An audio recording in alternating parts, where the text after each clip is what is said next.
I didn't lose my family overnight. I lost them slowly, one lie at a time. My name is Lena Harper, and my family spent years taking what was meant for me and giving it to my sister. Money, gifts, opportunities, even a car I never knew existed. They did it quietly. They did it for the family. And they never expected me to find out. At 22, I still believed silence kept the peace. That afternoon, I stood in my grandparents' driveway waiting for an Uber, scrolling through my phone like it was any normal visit. I had been taking ride shares everywhere for months. Work, groceries, family gatherings. That's when my aunt frowned and asked, almost casually, "Why are you still using Uber? What happened to the car Grandpa bought you?" I looked up and laughed once. Then I realized no one else was laughing. "What car?" I asked. The air changed instantly. My mother turned away. My sister stiffened. My grandfather stared at me like I had spoken a foreign language. And just like that, the lie I was never meant to hear slipped out. My grandfather spoke slowly, like he was choosing each word carefully. "The black sedan. I bought it for you last year." My chest tightened. "I've never owned a car," I said. "I didn't even know one was bought." That's when my mother stepped in, too fast, too smooth. "There was a mix-up," she said. "Your sister needed it more. You were doing fine without it." Fine. That word again. I looked at my sister. She didn't deny it. She didn't look surprised. She just stared at the ground. And suddenly, memories rushed back. The college fund that ran out. The birthday money that never arrived. The laptop my grandparents sent that somehow ended up with her. This wasn't one mistake. It was a system. And I was the only one who hadn't known I was losing. I didn't yell. I didn't cry. I smiled. That seemed to confuse them more than anger ever could. My grandfather's hands shook as he gripped the porch railing. "You told me she was driving that car every day," he said to my mother. "You even sent me a picture." I finally understood why my sister had posted a photo with a new car last year. Why everyone congratulated her. Why no one ever mentioned it to me. Because I was never meant to know. "Let's go inside," my grandfather said firmly. As I walked past my mother, she whispered, "Please don't make this into something." I looked at her and smiled again. She thought the smile meant I would stay quiet. She didn't know it meant I was done pretending I didn't see the truth. We sat around the dining table like nothing had happened. Same chairs, same cracked table edge, same forced smiles. But this time, the truth was sitting with us. My grandfather cleared his throat. "I want everything explained, slowly, clearly." No one volunteered. So he looked at my mother. She folded her hands. "It wasn't stealing," she said. "It was reallocating." That word hit harder than I expected.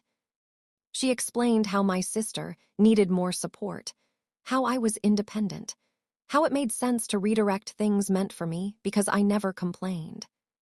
"You always seemed fine," she added. "We assumed you didn't mind." I nodded. Not because I agreed, but because I finally understood their logic. My silence had been permission. My sister finally looked at me. "I didn't ask for all of it," she said softly, "but I didn't say no either." That hurt more than the rest. She talked about pressure, expectations, how everyone leaned on her, how she felt entitled because she was more involved with the family. I listened carefully. She never said she was sorry. She said she was used to it. That's when I realized something important. This wasn't about favoritism. It was about convenience. I was easy to overlook because I didn't fight back. Until now. My grandfather turned to me. "Why didn't you tell us?" he asked. I swallowed, because every time I tried, I was told not to make trouble. Silence filled the room. Then he asked the question no one was ready for. How much else was taken? My mother's face went pale. Because we all knew the answer wasn't small. And because for the first time, The conversation wasn't about keeping the peace. It was about accountability. And once that door opens, it never closes quietly. I was overlooked. I was redirected. The call that changed who was believed. My sister's version didn't match the records. My grandfather asked for documents. Not later, not eventually. That night. Bank statements, trust records, property papers, anything with my name on it. My mother hesitated. My uncle avoided eye contact. My sister suddenly remembered she had a headache. But my grandfather didn't raise his voice. He simply said, "Bring them." When the papers finally landed on the table, the room changed. Amounts meant for me had been rerouted, dates altered, signatures added where mine should have been. Years of quiet decisions, made without me. I stared at the pages, hands shaking, heart steady. This wasn't misunderstanding. It was a pattern. People didn't argue. They shifted. My aunt moved closer to my mother. My uncle spoke for her before she could answer. My sister stopped meeting my eyes completely. No one said we were wrong. Instead, they said things like, "You're making this bigger than it is. This will tear the family apart." Why now? That's when I knew. They weren't afraid of the truth. They were afraid of consequences. My grandfather watched them all carefully. And for the first time, he didn't defend anyone. That night, I didn't cry. I went to my room and sat on the bed I'd slept in as a child, staring at the walls that had heard every excuse. I finally understood something painful and freeing. They never planned to give anything back unless they were forced. So I made a quiet promise, to myself, not them. I would stop protecting people who never protected me. I would stop being grateful for scraps. And I would never again confuse silence with peace. They thought the worst part was being exposed. They had no idea what came next. They thought the will was finished. Signed, filed, forgotten. That's what my mother said, casually, confidently, over breakfast the next morning, as if repeating it would make it true. But my grandfather corrected her, without looking up from his tea. "No," he said, "it was drafted, not finalized." The fork slipped from her hand. The silence that followed was loud enough to expose every assumption they'd built their plans on. For years, they'd acted as if the future was already divided, just not in my favor. My grandfather finally looked up. And I don't like unfinished business. Panic doesn't always look dramatic. Sometimes it sounds like whispering behind closed doors, like phones buzzing late at night, like sudden kindness that arrives too fast and too forced. My sister brought me tea I hadn't asked for. My aunt suggested we talk things out. My mother hugged me longer than usual, too long. No one apologized. They didn't want forgiveness. They wanted control back. And the harder they tried to pretend nothing was wrong, the clearer it became. They knew exactly what they had done. My grandfather asked to see me alone. He didn't ask questions. He didn't offer comfort. He simply listened while I spoke about the money, the silence, the way decisions were made without me, and explained later as for my own good. When I finished, he nodded slowly.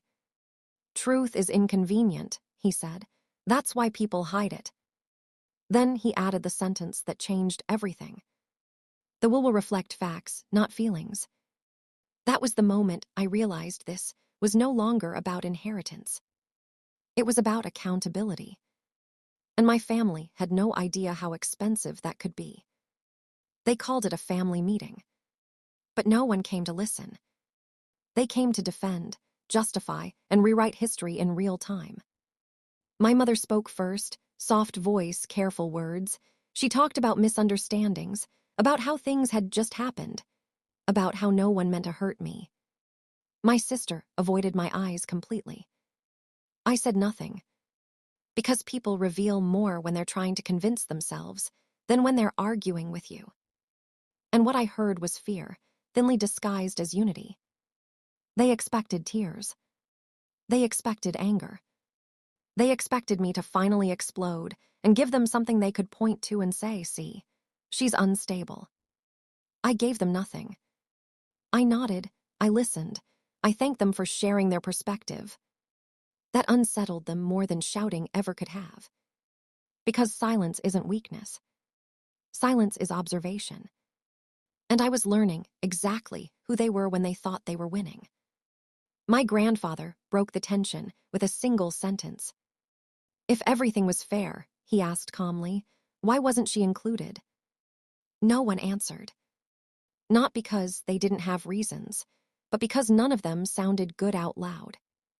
My aunt shifted. My mother sighed. My sister finally looked at me.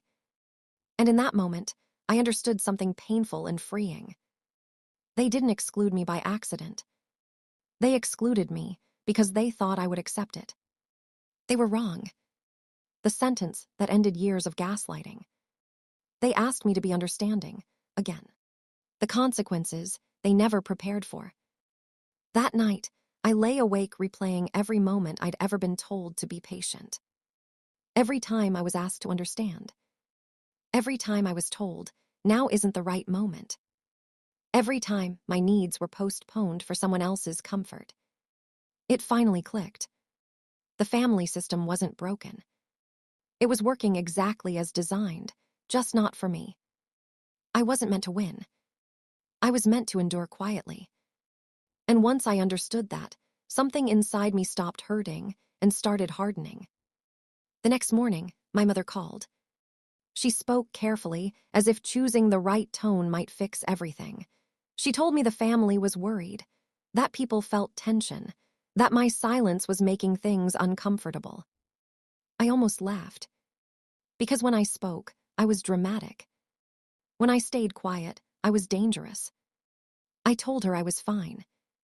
And for the first time, it was true. I stopped explaining. Stopped correcting lies. Stopped trying to be understood. Because clarity doesn't come from talking to people who benefit from misunderstanding you. While they whispered about me, I planned. Not revenge fueled by anger, but by accuracy. I gathered documents, dates, messages, small details no one thought mattered because they assumed I'd never challenge them. I listened more than I spoke.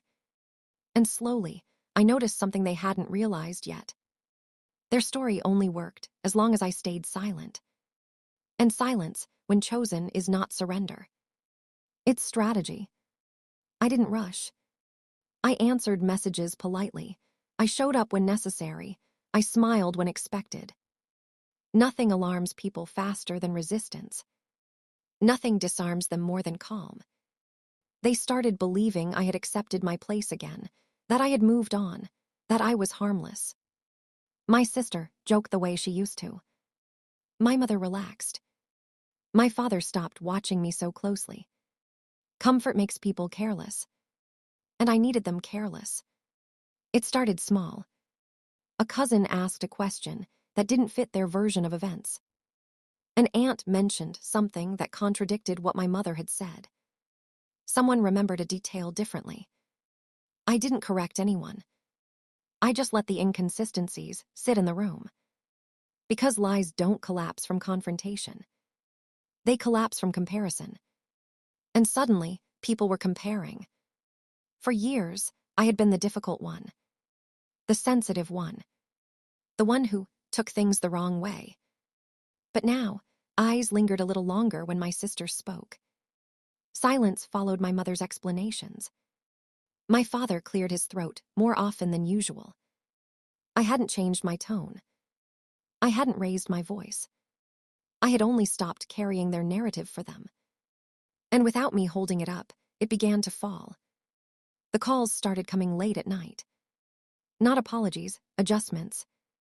My mother softened her tone. My father hinted at misunderstandings. My sister suddenly remembered things differently. They wanted to fix the story without admitting it had been wrong. I listened, I nodded, I said very little. Because when people try to rewrite the past quietly, it means the truth is already loud. I didn't announce anything. I didn't explain myself. I let other people talk. Family friends asked questions my parents weren't prepared for. Relatives compared timelines that didn't align. Someone forwarded an old message that contradicted a harmless mistake. I watched recognition spread slowly across familiar faces. Not dramatic, not explosive, just uncomfortable. One afternoon, my sister avoided sitting next to me. Another day, my mother overexplained a simple decision. My father stopped defending and started deflecting. No one said my name, but everyone felt my presence. For the first time, I wasn't on trial. They were. They stopped inviting me the way they used to. Not because I was excluded, but because my presence changed the room. Conversations slowed. Jokes died early. Smiles didn't last. It wasn't punishment. It was discomfort. And discomfort is what truth feels like to people who avoided it too long. Closure didn't come as an apology. It came as clarity.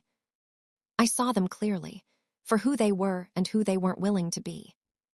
And I saw myself without the guilt they had wrapped around me for years. I didn't confront. I didn't accuse. I didn't demand. I simply chose myself. And that was the one ending they never planned for.